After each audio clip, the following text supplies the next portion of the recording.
Hi, this is A Smaller Life, a podcast hosted by me, Saskia de Feiter. I am a small business owner who wants to grow by going smaller and choose better to do better. Join me on my journey where I figure out how I can make my needlecraft business relevant in this era and in my personal life.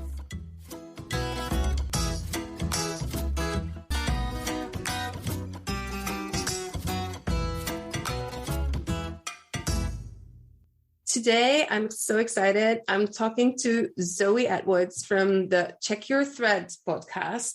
Although some of you might know her from Sozo, What Do You Know, a sewing blog. She has done so many cool things in the sewing world. She's focusing on sustainable sewing, but you might know her best from the Me Made May hashtag. In our conversation, she will talk about what Me Made May actually is and is not, and how you can participate. She is such a bubbly and lovely person, and I wish you a lot of fun listening to our conversation about our sustainable wardrobes. Hello, Zoe. Hi, Saskia. Hi, I'm so happy that you are here and excited to talk to you because I feel like we are sisters from another mister or something like that. Definitely. You look like you are a pilot. An airplane. Yes, I know. pilot. I might do that later. Yes, looks good. Looks good. Suits me. How are you? So I'm nice good. You too. Thank you so much for responding to the podcast swap. I was so flattered. Oh my gosh. Yes, please. When I first discovered your podcast, I was like, oh, there's another one. It was like knitting more sustainably and sewing more sustainably. Like, yes. We have to talk. Yeah. Can you please start by explaining who you are and what you do? Basically go through the time machine to the moment of today and what you do today a little bit. Oh my goodness. Okay. Hello, my name is Zoe. I am based in the UK. And I contacted you because I love your podcast. And I also have a podcast that has a very similar kind of theme, although mine is more focused on sewing more sustainably. So I think we cover a lot of the similar kind of topics and we have a lot of similar kind of interests and motivations, but mine comes from more of a sewing sphere. So my background is kind of more to do with clothing that is being made with fabric. So to rewind, I studied fashion design at university, and I eventually did some work in clothing in London and got super disheartened and disillusioned by the waste effectively that was being produced, that I was kind of almost part of being produced. So one of my jobs, my last job in clothing companies, was working for a company that was kind of making fast fashion items for kind of low-end high street shops here in the UK. I knew that the fabric that they were using was really poor quality because I had to kind of look at the test reports, and decide what was going to be written on the care label. So I knew that they weren't going to last they weren't going to last very long. And also my job was to make sure that the factories had everything that they needed to complete those garments. So everything aside from the fabric. So the right labels, the right hangers, the right buttons, zips, everything dyed to the right color in the right quantities. But I always had to order about 15% extra that we needed to complete those orders, just in case extra fabric was delivered and they could have produced some more garments and then got more money for the order. So I knew that there was 15% extra of everything being ordered all the time. And I tried to kind of keep up with where this extra might be and maybe how it could be used for future orders. But to be honest, like the factories were so busy. They were based in Romania. They weren't interested in helping me figure that out. So I felt so uncomfortable. And this was kind of right at the time as well, in my kind of mid to late 20s, where I was starting to think about how I wanted to live my life more as a grown up, being more sustainable, how I was personally extracting myself out of shop bought clothing and fast fashion for a number of reasons, partly because I didn't feel it reflected my style. Secondly, like I was just so disillusioned by the kind of lack of choice and the poor quality. And that was kind of at the time when the online sewing community and makers community was burgeoning. And I was super inspired by what I was seeing, people making their own stuff. And I absolutely loved it. And I found a website called Wardrobe Refashion, which was a kind of community site, like a blog, and it encouraged people to kind of talk about what they were making and why they were making it. And it encouraged people to sign up to basically not buy new clothes. You could choose, I think it was like 3 months, 6 months, or a year. Mm-hmm. And that just blew my mind. Something about it just really clicked. And I was like, yes, this is what I want to try. So I just totally got on board with, and then there was, I started to discover sewing blogs, and I was kind of organizing a meetup group, a sewing meetup group in London at the time. So the things that I was interested in and passionate about in my own life were at absolute odds with what I was doing in my kind of 9 to 5. So I quit that job, and then I ran away to Spain. Why wouldn't you? And I lived in Barcelona for a couple of years, had an amazing time, met who is now my husband, who's British, but we met there, and just had a great time. And then when we decided to come back to the UK, we moved back to the UK in 2010. And I didn't think that I would ever kind of get involved in clothing again, because I thought that's just not for me. It's not who I am. It's not where my values are. Although I've been passionate about sewing, since I was at university. And in fact, when I was in Spain, because I was kind of working part-time, like I ended up kind of creating a kind of job for myself, doing like English speaking childcare. Yeah. So I had all the data myself, basically, because I'd collect the kids from school and then we'd chat and play in English and stuff. So I had this like big chunk of each day pretty much to do what I wanted. So that's when I really got into sewing my own clothes, and I was trying different fabrics I hadn't been used to. Like I hadn't been super used to working with jersey before. I was trying these different techniques. I was trying to make underwear. I made a coat for the first time, and I really just was so inspired with the blogs, and I'd started my own blog by that point. And then I ended up starting, whilst I was in Spain, so I'm backtracking slightly, a wardrobe challenge called Me Made May, which has now been running for, this year is its 13th year. 13 years, that's crazy. Amazing. Yeah. So it started out as a personal challenge that I just did. It was in March, actually. The very first one was in March 2009. Basically, I've been making all these clothes, and when I put them all together on a rail, kind of looked like a wardrobe, but I kind of had some weird kind of disconnect between all these things that I was making, how I felt about them. Like there was something about, I don't know, I didn't almost feel like I could trust them in the same way that I could trust a shop bought garment. Does that sounds kind of crazy? Yes, no, it sounds so familiar. Even really? with knits as well. Yeah, they will drop off my body. Exactly. Like if I go out naked. It's just going to fall apart. It's just going to fall off my body, and it'll be a big embarrassment. Or somehow people will know. And yes. I don't know. Yeah. Even though there's a sense of a real pride in making your own things, there was also something about like, could I really trust it? So I felt that was just kind of bonkers and kind of at odds with all these cool people that I've been seeing online who were just really embracing the things that they'd made. And I was like, I want to be that confident. Yes. So I challenged myself to do this thing where I called it Me Made March. And I decided to just wear the things I'd made myself for a month, excluding bras, socks, and tights and shoes. Yes. So I did that, and it happened, and it was freezing cold because it was actually a really quite cold month, and I didn't have that many warm things. And at that point anyway, I didn't knit. So I had like 2 garments that I'd made out of kind of stretchy fabric that were kind of like knitwear-ish, and I would just alternate each day. Wow. So and strict. It was fun. Yeah, but I mean, I kind of felt I had to do that. I had to feel like it's a challenge. Yes. So I documented that on my blog. Like I took a photo each day, which was really interesting to kind of look back on. And then after the month had finished, I felt like, because it had been so cold and I still had a big kind of section of my wardrobe that I'd made myself that I hadn't really accessed, I felt like trying it again in a slightly warmer month. So I just put out on my blog, like, do you think anyone want to kind of join or do something similar, but maybe a bit less hardcore? Like I called it like Me Made May, because I started to do it in May. I was like, Me Made May Light, where you could just do maybe like 1 garment a day or something. And I thought maybe like a few people might might take part, maybe like a handful, we could like follow each other's blogs or whatever, because this was kind of before Instagram and things like that. And it ended up being like something like 70 people or something were interested. Time? Yeah, it was a lot. It was way more than I thought. How long were you blogging at that time? At that time, 2 years. So you had a little bit of maybe not even that long, but I was blogging a lot. And I think because I was one of the first sewing bloggers, and that was the main sphere of interaction within the sewing community. It's like a hive. Yeah, so people were following each other. Yes. Yeah. So it ended up crazy. And then we did it again following September. It took a couple of years basically for it to kind of become an annual thing that happens in May. Right. And then when I moved back to the UK, I was really excited to try it again, because when we moved back just with suitcases on trains through France, basically. Whoa.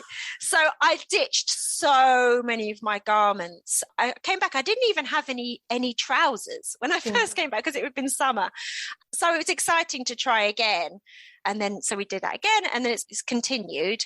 But then when I moved back to the UK, I kind of thought, there's no way I'm working back in clothing again. I'm not too sure what I'm going to do. So I ended up working in cafes and stuff for a bit. And then I was really fortunate in that I was able to get a job working for a textile recycling charity called Trade. And they, at the time, had a range of clothing called Trade Remade, where they have a series of charity shops based in London, but they used to get a lot of clothing and textiles that they couldn't resell in its existing form. So there was a studio in Brighton, which is where I was living, and we'd make this kind of small range of women's wear out of recycled textiles, like often lots of things that didn't have lots of resale value, like jeans or t-shirts or sweatshirts or men's work shirts, the kind of thing that they get a lot of. And I did that for a couple of years, and that was amazing. And that really just like lit a fire. Soaking the information and the vibe. Yeah. Because it was really interesting to be part of that bigger organisation. Although we were kind of they're based in London, we were based in Brighton, so we were a bit out of it. But it was interesting to feel part of something. Yes. And also like my own personal sewing, like it just rocketed, because, I hadn't been used to making 6 dresses in a day before, So that was amazing. And it really kind of, the woman that was my boss, Paula Kirkwood, she's an incredible bag designer now. And she was amazing. And she really inspired me and taught me so much. And I'll be forever grateful. And that really just rocketed everything for me. I continued with the blog. I was still blogging heaps. And it really helped me solidify a lot of my views and feelings towards living and sewing more sustainably. That was a really kind of pivotal time. And then it's just continued ever since, really. Like I haven't bought any new clothes for myself since maybe 2007. That's amazing. Like that. Yeah. I feel like bowing. I mean, excluding I've bought some bras and bits, but not a garment. Not saying that necessarily making your own clothing is the most sustainable way to dress, for sure. But it was important to me for a number of reasons, to extract myself from fast fashion, to extract myself from a lot of the things that I was learning about, that we've all been learning about the ills of garment creation and fabric production and what have you. Not that I'm extracting myself from that, because I have been buying fabric over those years. But yeah. And so that, and also just the kind of self-reliance of it as well, find that very inspiring as well. Yes. Yeah. And how did you start podcasting? When did that happen? Yeah. So when Trade closed down our studio and shut that kind of section of the business off, I then kind of pivoted to teaching sewing. So that became my kind of primary form of income. I had a couple of kids over that time as well, but then I was kind of teaching sewing classes and dressmaking classes in a number of places for about 8 years, up until the first lockdown.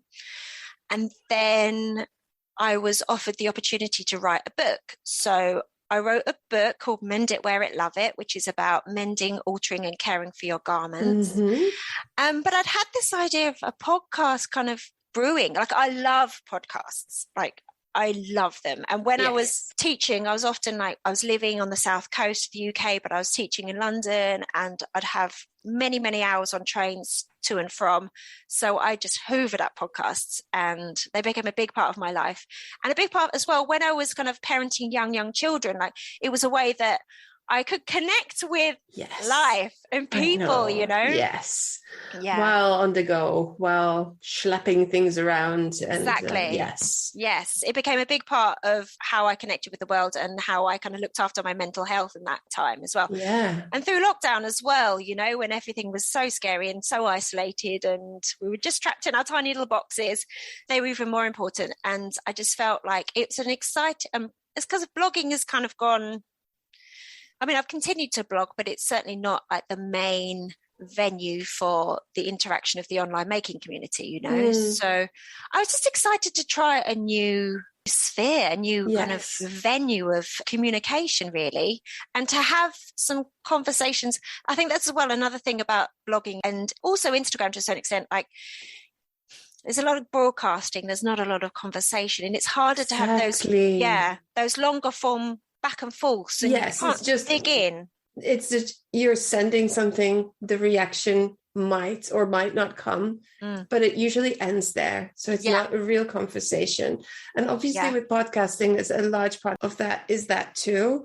I try to really ask people to react to the podcast and to the newsletters I send so that I can get into a deeper conversation with them. But talking to each other, like here, is another way of getting involved more deeply in specific areas where normally you would just scroll. Exactly. Somebody's so easy just to scroll, go, that's nice, like, but not actually get into the deep. And you're kind of restricted by the characters, aren't you, of the caption and what have you. Yes. Although I do love the community on Instagram, like it just felt like I really wanted to dig in, you know, the way that a lot of the podcasts that have really affected me and inspired me, like Radio Lab and things like that, they go deep, and I wanted that opportunity. And also, like, I was collecting all these links and accounts and people that I was discovering who was being inspired by, and I really wanted to talk to those people, but like, it's just weird, isn't it, to say, can you talk to me? Now I have a podcast. I exactly. Talk to me. But the podcast, it's a bit less strange. Yeah, and a podcast, it's for yourself, and you're also sharing it with others. So you're taking people with you on your journey. Yes. I was so curious to ask you this.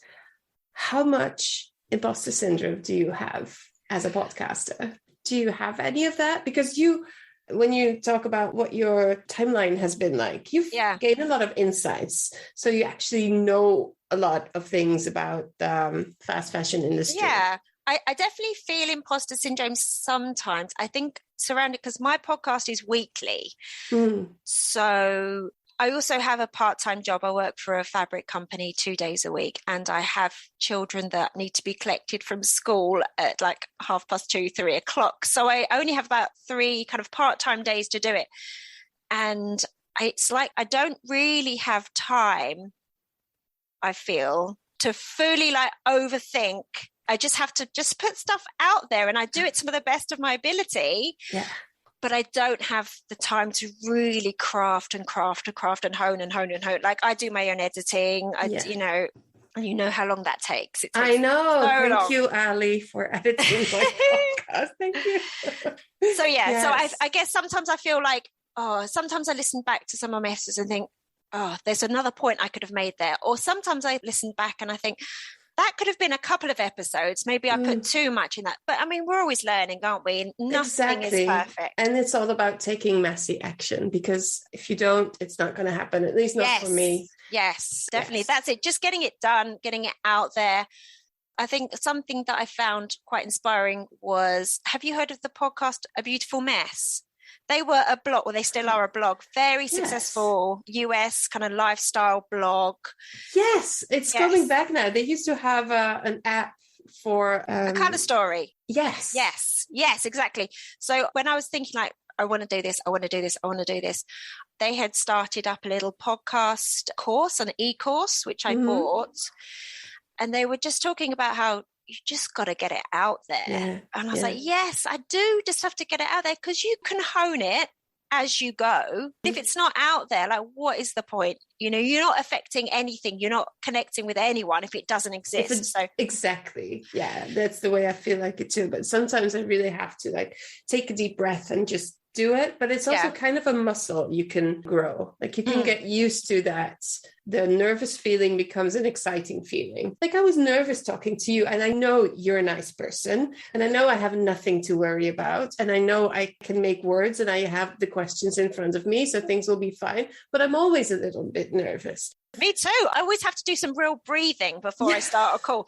Even if it's someone I've kind of already spoken to in the past, like I really have to, it's okay. Yes. Yeah. But if we don't do it, the information doesn't get spread. It's as simple as that. That's it. Yeah. I think I put a lot of the energy that I used to put into my teaching classes, I put into my podcast. It really is teaching in a way. I think I look at myself as more of a guide. So, but it's also because I'm a little bit scared that if I don't get it exactly right, I'm just like, I'm also just a traveler here. It's communicating, there's so much information, isn't it? And really getting to the core of things is a thing in itself. It's a business or organization in itself for each and every topic. So you kind of have to stay a little bit on the top layer of things. Yeah. And I think it takes about 8 hours to make one episode, everything considered. Right. I've been meaning to do it like a time analysis like that. Yes, I did. And it takes me and Ali about 8 hours together. Interesting. And when you look at marketing and communicating the fact that it's coming out and what it's about and your show notes and all of that. Yes, the links. It's just a lot of work. And there's so the research beforehand. But it's so fun to do and so important. And yes. And I don't know about you, but I've learned so much. I know. Yes, absolutely. So much. Every single time. I even trying to learn not to say as much as just, and it feels like a big thing. But no, absolutely. Learning more about the topic is what it's all about. It's so amazing. And every time you speak to somebody, they're coming at it from a slightly different angle. And it just, I didn't think of it. I didn't think of it like that. And it's so valuable. And, and even some things that you kind of already know, like, and you think are probably quite obvious, when you communicate them, I don't know about you, but I always get a message of people saying, I hadn't thought of it like that. And you're like, oh, really? I thought that's how everyone thought. And yes, I thought I was a broken record. And we feel a lot like a broken record, but okay. So talking about different perspectives, I'm very curious to hear the sewing world versus the knitting world and how these things are different. And yes, I really want to dig into that as well. Where should we start? What do you want to know about the sewing world? Because I'm going to dig hard when it comes to my turn. Well, the thing is, I have been sewing for as long as I can remember. I have made a thing every 10 years, then every 5 years. So it's been in my life forever. I actually wanted to go to fashion school. I'm not going to tell my whole life story now, but I wanted to go to fashion school, but I ended up doing photography in art school. Right.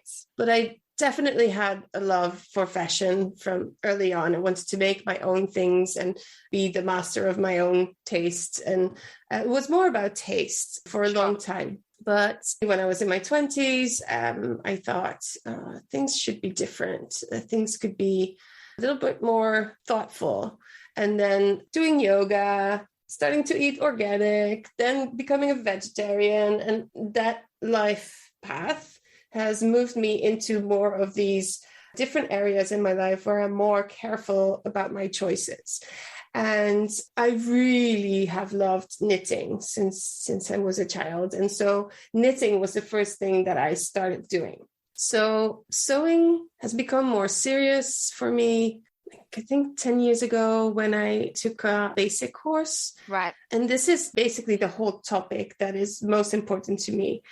Things take time, and you have to choose a lot of the time, and you have to be willing to be okay with owning less. I think these are the three things that are very important to embrace when you want to try to make your own wardrobe. Yes. And so I have chosen to focus on my woolen and knitted stuff, and then gradually move into sewing. Yes. Because my knitted wardrobe is now doing really well. That's so funny. I'm in exactly the same but parallel thing. Like my sewing's great. I'm never going to stop.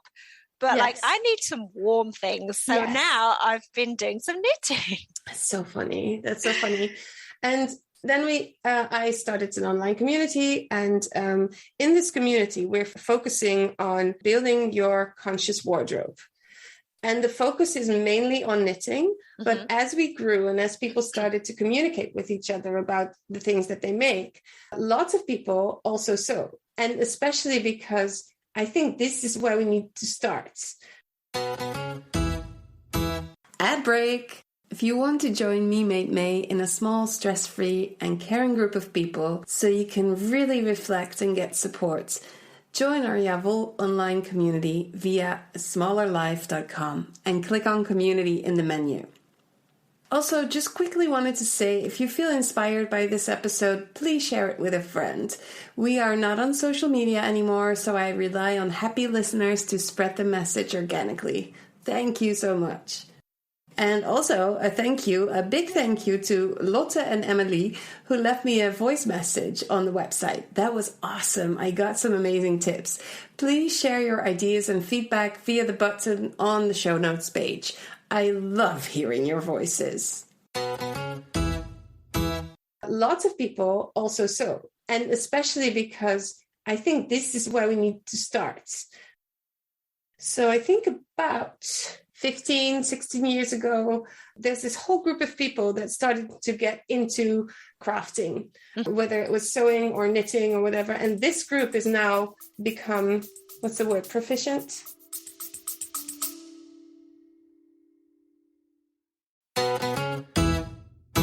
Hello, friends. I just want to say something to you quickly.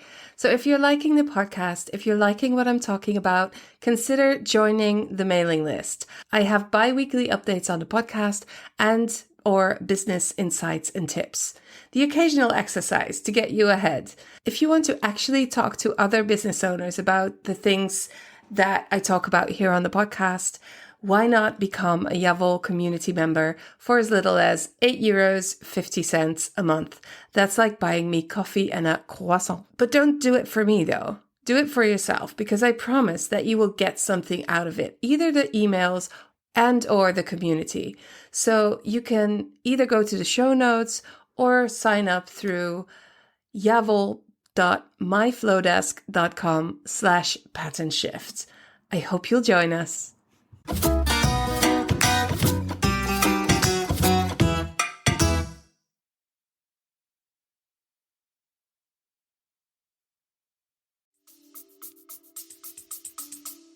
Is that around kind of time that like Stitch and Bitch became a thing? Exactly. That's exactly the time. So this group has gone on knitting and making things, started spinning yarns because they wanted to know how to spin, doing a little bit of weaving perhaps, and then a woolen embroidery, and like growing their skills because they know how to knit, and they have like 7 cardigans and 20 sweaters and God knows how many shawls. And now they're kind of crossing over into the sewing. Do you think it's the same in sewing?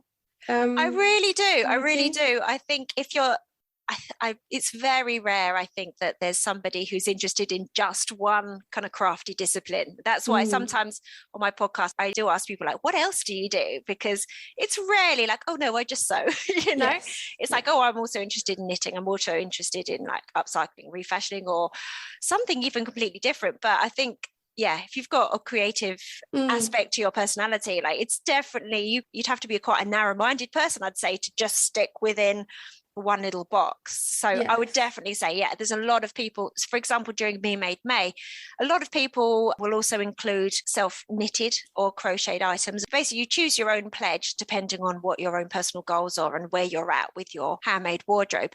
But often people will choose to wear like one self-made thing or upcycled thing or mended thing per day, and you'll often see someone pop on, you know, their hand knitted socks and things like that. And I love that because it's really inclusive, you know. Why don't we just go into Me Made May first a little bit? Okay, let's do it, because it's very much on my mind, because it's just around the corner. Almost May, and kind of want to talk about it, and then I want to share with you what we have planned, and then we'll get the crossover and knitting sewing again. So we'll circle back to that. So I know you have a really amazing episode that explains it lengthy and really good. So I'm gonna put the link to that in the show notes. But just shortly, And I think it really works to explain what it isn't. Yes. Because in the knitting community, we see a lot of hashtag me made Mays. Right. And what we see is the hand knit items, and lots of pictures of people with their outfits. And then they're usually complaining about things that aren't perfect and stuff. So could you talk a little bit about what it is and what it isn't? What it is, what it isn't, Sure. and how you can participate. Sure. So I think that is definitely something that I've been able to address more clearly this year with the podcast. So thank you very much for linking to that episode, because it is definitely something that, since the kind of makers community tends to interact more often now on Instagram, it is easy to get the wrong idea. So that's been so nice to be able to clarify things a bit more this year. So Me Made May is a handmade wardrobe challenge where participants choose their own pledge with the goal of improving their relationship with their handmade wardrobe. So that means embracing and having a better relationship with the things you've already made, and learning lessons that will help you make more effectively and more sustainably in the future. So this is the thing, it's not a super snappy elevator pitch type thing, because it's not like everybody does this. You very much make your own pledge, because what your goals are, what your needs are, where you're at, that is such a personal thing. So literally anybody can participate if they've made even one handmade or mended or upcycled item, or if you've got a complete head to toe Me Made wardrobe. Sometimes you see people saying, like, oh, I don't think I could participate, I've not got enough Me Made things. It's like, no, like if you have just one thing, you can set a pledge. It might not be the most exciting month if you've only got one thing, but you can participate and you can learn loads of lessons. So you need to craft yourself a pledge. Often a fairly standard pledge is wear one handmade item every day, or it might be something more specific depending what your goals are. So the goal is to wear your handmade items more often or in a different way. So you're doing something challenging but doable for you. So for example, like I have, as you know, I've been sewing for a long time. The vast majority of my wardrobe at this point is self-made. So for me, that would not be a challenge to wear one thing a day, because I do that anyway. But I do need to make it a challenge. Otherwise, you can't grow, you can't learn if you're not doing something different. So for me, my challenge this year is to wear my handmade items in a different combination every day. So like many people, tend to wake up and put on the same, like, oh, those jeans, that top, done. And it's a bit boring, and I don't always feel that I'm reflecting who I am in what I make. And also I have a lot of lovely things that are just sitting there because I'm keeping them for best, or for some scenario that never occurs, because I have a quite boring life, like I don't go out that much, I go to the school gate and I come home, and I go to work and I come home, and occasionally I'll go to the pub. Fabulous at the school gate. But those things make me feel good, so why am I not wearing them? And also the things that I have, like, that top goes with those trousers, fine, but what if that top also goes with loads of other things that I haven't figured out yet, or there's a different way that I could wear them that could reinvigorate my love or my excitement about that piece, to make that a more integral part of my wardrobe again. It's a very common thing. I don't want to assume that it's the same in the knitting community, but it's certainly in the sewing community. People tend to often wear the things that they've just made, and then they get a bit bored, and they make another, and they make another, and they make another. And it's like, okay, but what about the thing you made 4 years ago? There's nothing wrong with it. And it fits, if it fits your body, your style, and what have you. So it's about finding ways to kind of get more from your existing clothing. And then also you can learn so much about what's worth making in the future, what's worth investing resources, time, money, energy in, to make sure that you're making things that are going to get a lot of use. So it can be a really useful endeavor. And okay, so what it isn't a photo challenge. And I know, obviously, because Instagram is a very visual medium and that's what people see. You do not have to take photos of your challenge. The photos are the documentation of your challenge if you choose to document them. You might choose to document it in a different way. You might choose to write down what you did, or take photos, but don't share them, or just keep it in mind, or on a spreadsheet, or if documenting it is useful to you, if it's going to help you learn, which often it does, you don't have to share photos if you don't want to, if you're not feeling it or you haven't got time.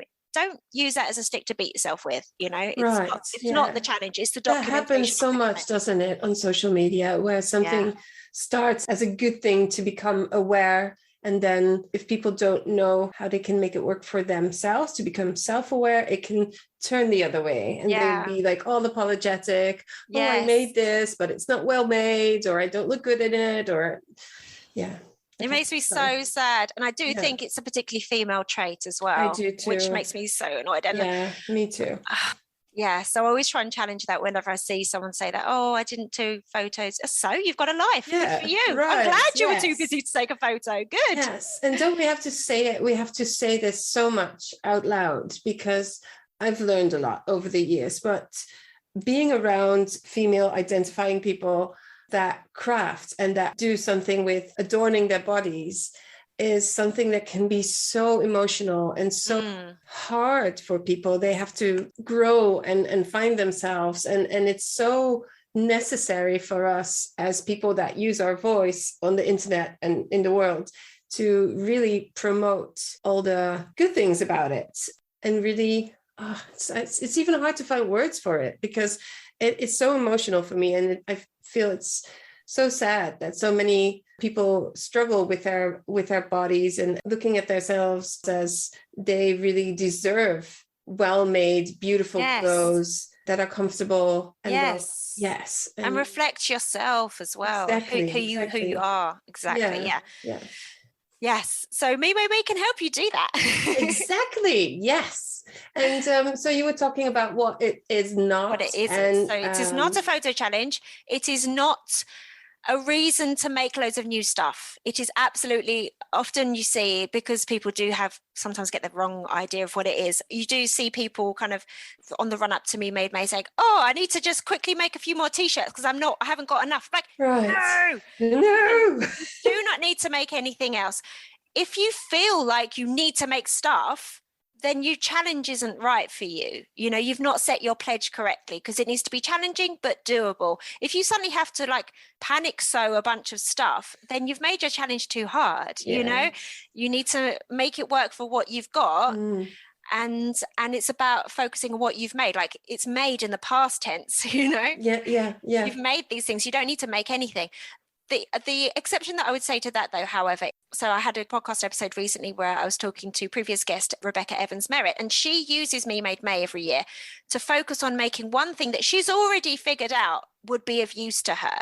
So, for example, one year she decided to use the challenge to kind of push herself to make some washable menstrual pads, because that's something she already figured out that she wanted to do, but for whatever reason, life got in the way and she hadn't done it. So if you're using it in that mindful, non-panicky way where you've already established that that's an item that will be of use to you, then use it as the impetus to fulfill that, if that's going to be of help to you. Because I also think that panic sewing will really not help with the idea that things will not fall off your body. Exactly, because you're not focusing on fit, you're not focusing on finish, because you're just literally panicking and rushing to get it through, and nobody needs another 10 t-shirts, I'm sure. It's also not a competition, which can feel difficult, because I know when you see the hashtags and you scroll through and there's all these people wearing their beautiful outfits and they're wearing a different combination every day, which might be relevant for them because maybe they've been making things for a bit longer, maybe they have a bigger selection, and maybe that's what's going to be challenging for them. But it's not compulsory, and it can feel like, oh, I can't keep up. I've only, wearing one thing a day. It doesn't matter. It's about you. It's about focusing on yourself, what you can achieve, and why you're doing it.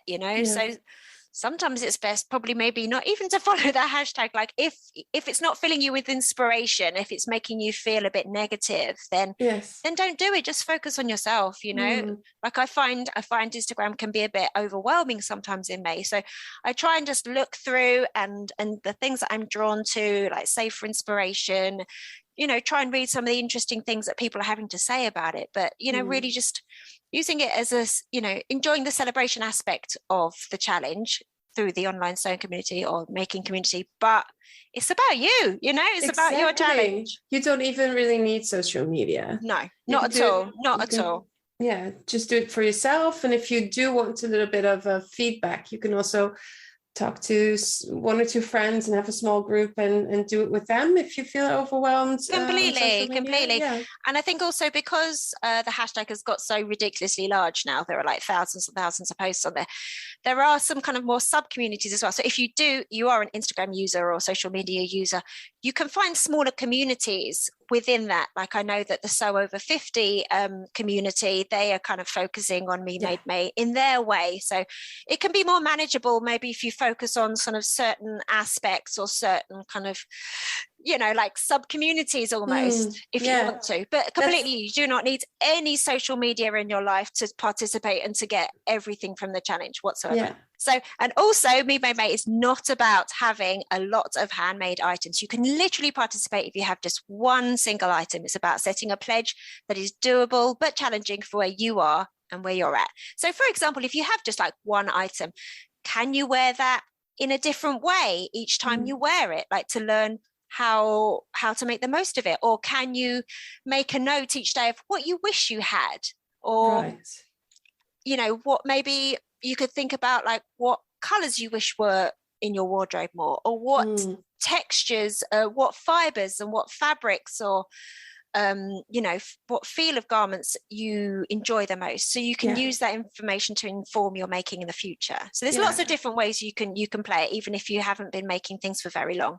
Oh, thank you so much for explaining this, because as a knitter on Instagram, the hashtag showed me this, but different. Right. So I'm so happy to really know what it is now and how we can participate. And I think it's something that particularly works well in a community, in a smaller group, where you can workshop the different pledges that you could make. Yes. So you can really react to each other's ideas and take ideas from it for yourself that you haven't thought about.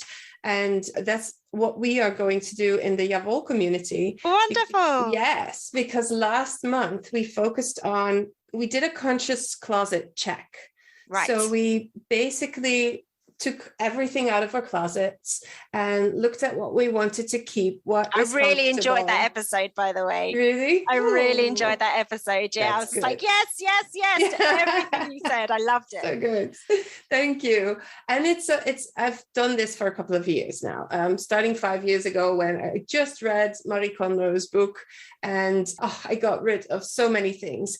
But then closing the shop and moving house at the same time during the first lockdown really forced me into this whole mindset of choosing. Like when you moved from Barcelona, I think it's similar, but later in my life. And I ended up with a wardrobe that reflects who I am, who I want to be, but also has a lot of gaps still. Right. Like Interesting. And those gaps are the things that I want to figure out with Me Made May. And doing this with the community, just first figuring out what do we actually have and what can stay, what can go. And now in May, we will focus on what we need. Cool. So I really enjoy the topic of want versus need. Yes. And can they overlap?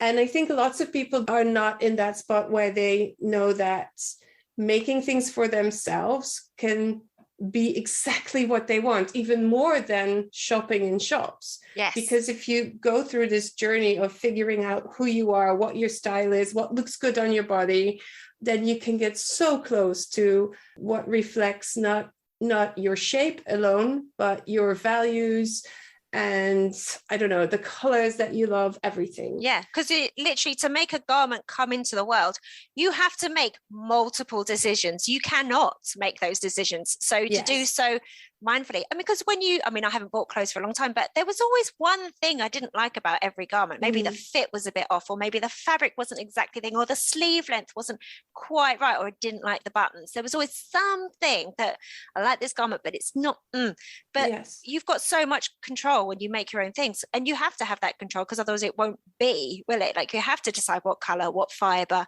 what, all those elements. Yes. And then when you start making, this is where I'm interested now also more in sewing, because it's a spectrum, right? Knitting has its own spot in your wardrobe. however much I love a knitted pair of pants on the next person, I'm not sure if that's my style. So a fully knitted wardrobe would not work for me. I know that. And that's not seasonally appropriate either. No. So at a certain point, when you're trying to make all the things in your wardrobe yourself, you're going to have to venture into different techniques and crafts. Yes. And it's different. It takes time. It takes a lot of time. But at the same time, I think we have a lot in common. So there's a lot of things we learned in our own little world that we can superimpose on the next craft. So talking about the making of yarns, the making of fabric, knowing what fibers are most sustainable to use, knowing what fibers will be sustainable in a way of being able to wear them for a long time without having to mend them every other second. Mending is a thing that lives in both of our worlds as well. So when you step into the new craft, there's a lot you already know. So I think a lot of people should really know this. So it's easier for them to step into that new world and just go ahead and try things out. Exactly. If you're used to making decisions about what color you like, what length of sleeve you like, these are transferable bits of knowledge, aren't they? Yes, they are. Yeah. And what is your top tip for when you are starting your sewing adventure? Oh, okay. Or maybe top 3. Okay. No, I love this because I'm like projecting back. I would definitely say start simple. I would definitely say start because you want to give yourself an early win, don't you? You don't want something that's going to require, even if you really like desire this particularly beautiful fitted dress with these gathered sleeves, blah, blah, blah, do not start there. Because for one, it'll take so long.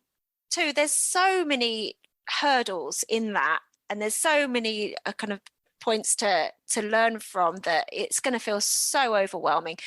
When I used to teach a lot of beginner dressmaking classes, a lot of people would start, with what they really wanted was this beautiful dress pattern, blah, blah, blah. And it's like, that's going to take you literally months and you're going to be sick of it by the time. So give yourself some early wins. Start with something that is going to get some wear.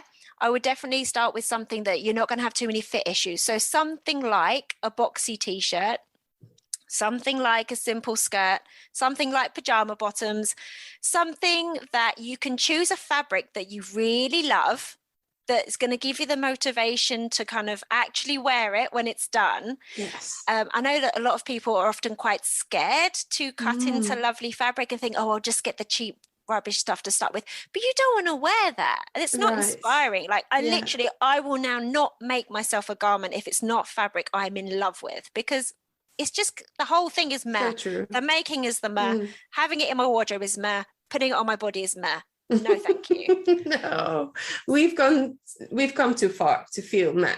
And exactly, we're too old to feel meh. Yeah, exactly. I don't want to feel old. Well, I am though. Anyway, you're not old. But I think if No, do you know what I mean? If you're beyond that kind of fast fashion thrill, exactly. There's no space in our wardrobe for men. Yes.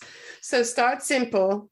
Get motivated by a good choose fabric. Something you love, and it doesn't have to be expensive, but something that you love. Yes. And within that, think about how that fabric is going to need to be cared for. Like, is it a fabric that you can chuck in the washing machine? Is it a fabric that is going to require ironing when it comes out of the washing machine? You might be fine with that, but some people are not fine with that. Exactly. So choose something that you're going to get some wear from and you're going to love, and take your time. There are so many resources, whether or not you choose to go to like an in-person workshop or sewing class, or often these days there are lots of kind of tutorials, and like beyond, if you buy a sewing pattern like that's got the steps, there's often additional resources like sew alongs or additional kind of information that you can find either produced by the pattern designer themselves or by someone within the sewing community, and reach out to other people with who have made that garment before if you're a bit stuck or need a bit of advice to get going.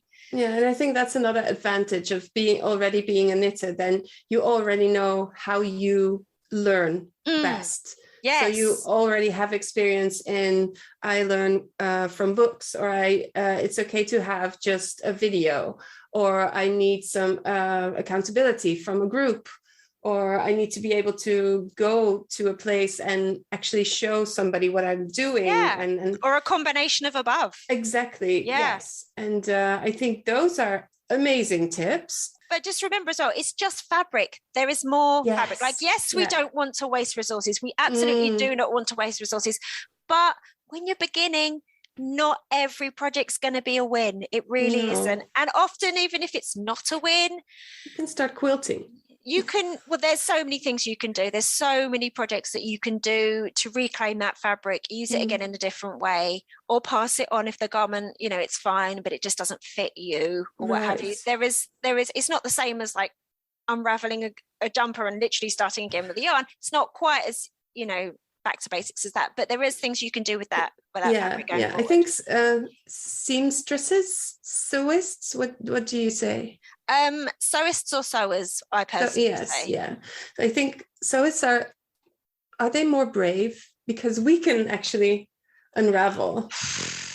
I think we're probably less patient. Yeah, I think we've got less patience, because I've been knitting this damn cardigan and I've unraveled so much of it, and it's like, really? It's a learning process. It is. And I know I'm going to love it, and I'm really enjoying the process. But yes, I don't know, probably less patience maybe with sewing. But I mean, if you're already a knitter, then you've already, I would say, got quite a lot of patience. So sewing is going to be quite a quick fix for you, I think. Yeah, in a way, I think, exactly. But I think that the disciplines, I don't know, I'd often use the word disciplines, I don't know why, but the two kind of creative mediums really go hand in hand. For example, like when I've got quite a lot of energy and it's like good lights and stuff, great time to do some sewing.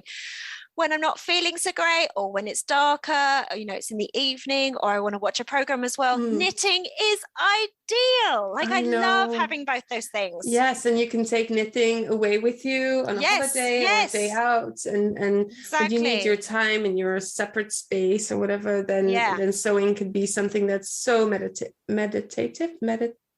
Yeah, but I quite like sewing. Like I have my little sewing area here, which is I'm sitting in my dining area. This is mine, but it's really, really messy at the moment. But see, mine is also, this is my lounge. So I'm also, it's all part of our kind of living area. And my husband's, he's a writer, he's got his desk down there. And I quite like having it in the kind of family hub, really. Yeah, that's true too. I think if I had my own sewing room, I don't know that I would go in it that much, to be honest. Yeah, that makes sense in a way. I think it's different for everybody, because I like to leave it messy if I want to, and I couldn't do that in our space. So I do feel a bit guilty when I've got stuff all over the place. So I wanted to ask you about a thing that's a thing in the knitting world, and I'm sure it is in the sewing world: the stash. We love it, we hate it. So tell me about the emotions, the solutions, the way sewists handle stash. Oh my goodness, I think there are so many parallels from what I can tell. It is such an emotional thing, isn't it? It really is. And it's something I think about basically all the time. I'm thinking about my stash, other people's stashes. I'm obsessed with finding out what's in people's stashes, how they organize it, if they do organize it, how they feel about it. Like I'm obsessed with that. Like I'm always talking to people about the stash. My personal stash is bigger than I feel comfortable. And I think that what is right and wrong is a very personal thing, and what you feel good about or don't feel good about is entirely personal. For me, I feel uncomfortable about having a lot of fabric in my stash, because I feel like it is resources, and it's water, and it is energy, and it is waste, all those embedded elements just sitting on a shelf, when I think that they should be useful, wearable garments which are in the world. I think that's their destiny in a way. So for me, I feel a bit uncomfortable. So I have I'm really interested in the way people like catalog and categorize, or don't, their stash as well. And once again, I think it's a very personal thing, but I have got some episodes coming up about stashes, because it's I do think it's really, really interesting. And I think that. I don't want to make anyone feel guilt or shame about that's the their thing, isn't thing. it? It doesn't have to be something you're ashamed of. No, It but can be a tool or a resource, and you it's can definitely a learn from resource. having it and change, like really thinking about what your stash means to you, how you have acquired it, and how you want to deal with it in the future.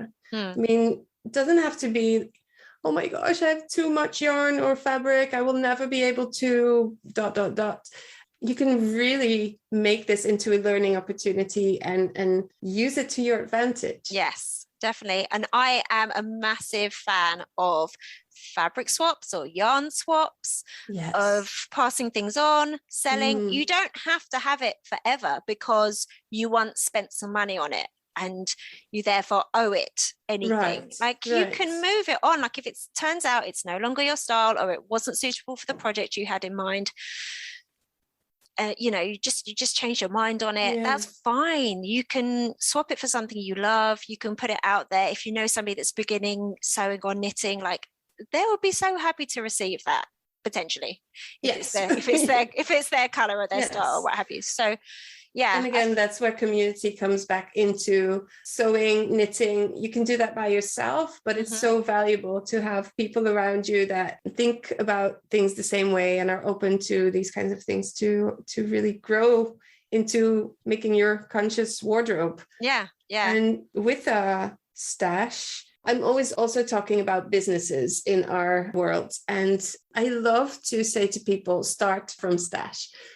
But how then do we support small businesses? Because that's a big part of my values around creating your own thing and bypassing the fashion industry. I really want to support those businesses that offer good materials. And how do we do that? Yes, this is something I come back to a lot, but I think ultimately just hoarding, and okay, I went there. I used the word hoarding. You totally can. I mean, just like hoarding is in the eye of the holder. Rapidly buying stuff is not serving anybody ultimately. It's not serving the planet. And if we have a planet that is, getting too hot, there's, all the environmental impacts of our current levels of consumption, that is not going to serve anybody. And we have to change that. I think if we buy less from big corporations and make those purchases mindfully with smaller companies and people that are kind of have more ethical practices, have more sustainable practices, that can only be a good thing. Because I think ultimately, like the crafting and making community is such a tiny blip ultimately in the terms of fabric production, fabric use, fiber production, fiber use. If the conversation needs to be had in all aspects, but also it's if we can encourage more people to stop buying fast fashion and things that are effectively disposable, and maybe encouraging more people to kind of take up kind of crafting, but do so in a mindful way, not just transferring their original consumption habits from H&M to whatever your local yarn shop it is. Exactly. And thinking about it, like that's got to be a better way to go. I feel. I used to have a yarn shop and then it was different. I looked at it differently, and that's why I'm always mindful of the small businesses whenever I do things. But I think a lot of us, we start our craft as a hobby, as a passion, and then we kind of go wild in learning things, acquiring tools, acquiring materials, and we have so much. As I said before, people have around 35 shawls or something if they're into knitting a couple of years. And how many do you actually wear? And when I had my shop, my reaction to that was, well, 365, obviously. That's what you need, one for every day. But actually from having that shop, I learned so much about sustainability and choices that you make. And I started communicating around that and starting to actively ask people not to buy things. I would say, I think you bought this last time or something similar. Have you already used it? You could use that. That's so interesting. It was such a weird thing, but I just really followed my heart in it, and it was good. But at the same time, as a business owner, it was like pulling me in all these different directions. So I feel much more at home now, where I can communicate with the community, with people that listen to the podcast, that it is not about doing everything right. It's about doing some things that feel good to you, and finding what your values are and then living according to them. Gives so much mindfulness and focus in your life. But it's definitely something that takes practice and time. And you have to so difficult. It's a really difficult thing to balance, because I mean, for myself, I work at a fabric shop.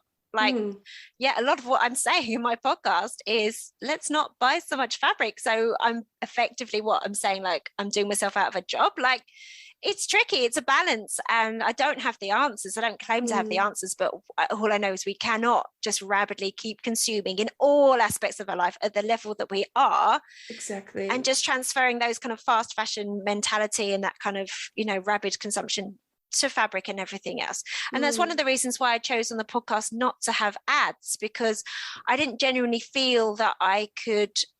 A lot of what I'm saying is like, let's think about what we're buying, let's not buy so much, and then also be like, hey, have you heard about this thread company? Do you know what I mean? So that is really complicated, isn't it? It's so complicated. And I kind of thought, I don't want to feel that discomfort, so that's why I chose not to have ads. And I have been asked. Something to think about, because I do feel like I want to, because for me, this is what I do. I don't have another job. So I offer, I used to have Patreon, and now I have the community. So if you become a member of the community, essentially for the same amount of the Patreon amounts that I had set up, a small amount. I think with you, it's one coffee. I think with me, it's 2 really snazzy coffees. Oh, really? So I don't have a set amount. People can sign up for whatever. So I kind of say a coffee, because that's something that probably people, and I don't want to say this because it's not entirely true, but you might not miss for a lot of people, they might not miss the price of a coffee a month. But that's also equally why for me on my Patreon, I don't have any Patreon only content. Like, I don't do anything extra. Like, I hope at some point, in fact, I have got like access to something that's coming up, but in terms of like audio, I want it to be accessible to everybody, whether you don't have the disposable income to become a patron, So as content creators, it can be also very overwhelming with the things you can choose and how you can earn a bit of a living with what you do, and also feeling comfortable around it. And like, for me, I really want to work in a field where I feel I can help things grow a little bit or become better. It's even hard to say out loud, but I don't feel shame around earning money doing this, because I spend my time doing that. But sometimes it's really hard to make people enthusiastic about supporting, because everything is free and everything is obtainable through the internet. But I also really support that, because then everybody can get the information. And I think if you want to be in a place where you can immediately go to what you need without the overwhelm and the stressors of the internet, then that is worth a certain amount of money. I feel very similar. I need to make money because I live in a world that requires money to live. And I have, like everybody else, I've got bills to pay and mouths to feed and what have you. But it's tricky. I haven't figured out the balance yet. I'm not making as much as I need to really going forward. I haven't figured it out yet. I always, around this whole money thing, I always think earning money for myself to be motivated to do this. And then whatever is extra is something I can put back into the world to make it a little bit better. So that's the way I think about this, because I'm also privileged with a partner that brings in an amount that we can live very comfortably off. And coming from that perspective, I think it's really important for me, because I'm in that privilege that I can use my time to do something that's a little bit good for exactly. Similar. So completely. I think We are getting to the end of our talk. So I'm so much looking forward to my first official Me Made May. And I hope that the people in our community will love doing it as well. I'm going to have a pledge around sewing something and not actively sewing beforehand, but wearing the things that I actually have made. So awesome. I'll keep you posted on that one. Yeah, but just make sure that you and your community, make sure you have fun. Like, it is a celebration as well. Make sure that you're having plenty of doses of fun in there. Yes, I can't wait. Thank you so much, Zoe. Thank you so much for having me. Thank you.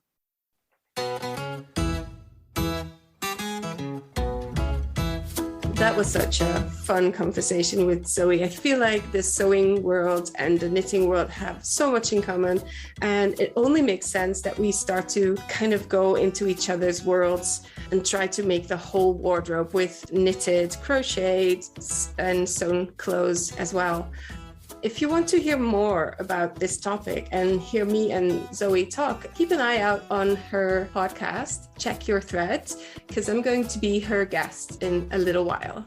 Thank you so much, Zoe, and I wish you an awesome Me Made May, and we are going to have so much fun in our own community. So if you want to join us, do Me Made May or any other things that are revolving around making your own conscious wardrobe. Every month we do different topics, different small challenges that are totally doable in your busy life, but will really help you move forward towards your conscious made wardrobe. Join our Jawohl online community via smallerlife.com and click on community in the menu. Thank you so much.